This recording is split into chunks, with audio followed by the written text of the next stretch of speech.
Well, I had met Ed Teller at Los Alamos one day. We had a brief meeting and a talk. I had shortly thereafter moved to Las Vegas and basically left the scientific community to do other work. Sometime later I decided to re-enter and send applications out to several other national labs, and also went to Ed Teller, and he gave me a call, and he said he might have something that I'd be interested in, and suggested that I go for an interview. Shortly thereafter, someone from EG&G called and told me to come down for an interview there.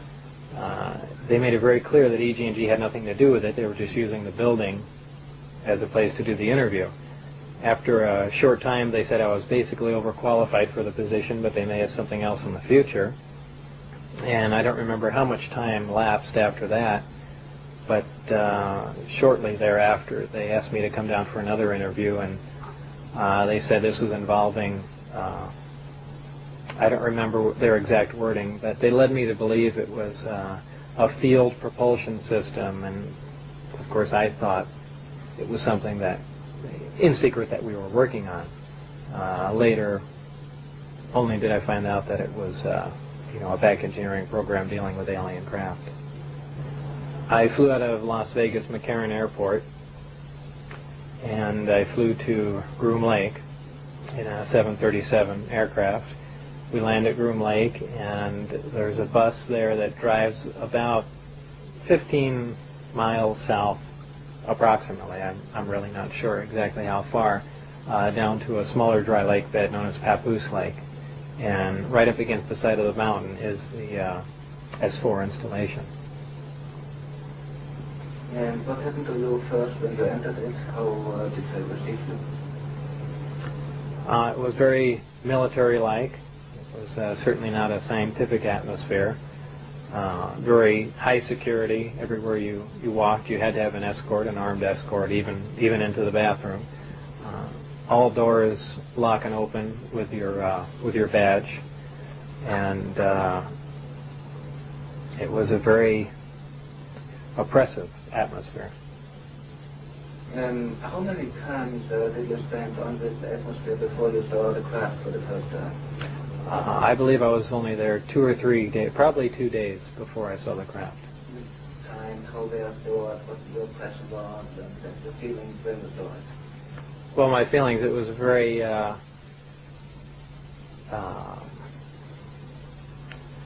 should step back a minute and say that when I first saw the craft the first time, it was walking into the hangar, and my impression was, well, this explains all the UFO sightings. This is just a secret military aircraft we're working on, and that's the end of that. It was actually the second time when I saw the craft, when I got to enter it and look over it, and I finally realized what was going on, that this is an alien craft. And of course this was after I read the briefings, and that was a totally different feeling. That was not a feeling of excitement. It was almost an ominous feeling, that a feeling as if you shouldn't even be there. It's very difficult to describe.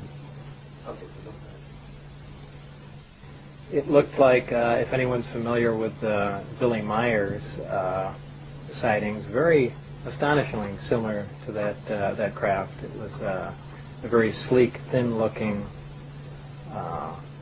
flying saucer-shaped craft. Kind of hard to describe without drawing it, but kind of a typical flying saucer shape. Did you see just one type or different types? There were 9 total.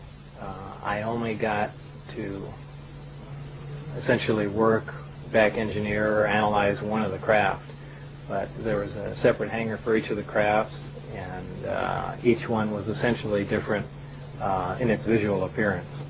Did anybody tell you where the U.S. Navy intelligence got the craft from? No. No, not at all. That's a lot of people have speculated about it, that they were either shot down or they crashed, but the craft seemed undamaged, so I doubt either of those would be correct. Can you describe the inside of the alien craft? It's very plain. It's all one solid color, a grayish pewter color, the same color as the outside of the craft. There are no sharp corners anywhere. Every device in the craft, the seat, the amplifier housings, everything has a rounded corner on it, almost as if it was all fashioned out of wax and then slightly melted, so everything curved, even where the ceiling meets the floor on the end. Everything has a curve to it. Very, very plain, very wide open, very impractical use of space. And there are 3 levels. The lower level houses the amplifiers themselves that swing, the 3 of them. The center level is where you enter the craft, where the seats and the amplifiers are, and the top level is a small area, and I did not have access to that, so I don't know what's up there. Do you think they're alien craft or UFO craft? Absolutely alien craft, there's no question about it. Right. Well, first of all, the scope of the project was to back engineer it. If they were United States craft, we wouldn't be going backward trying to find out how they were built if we had built them.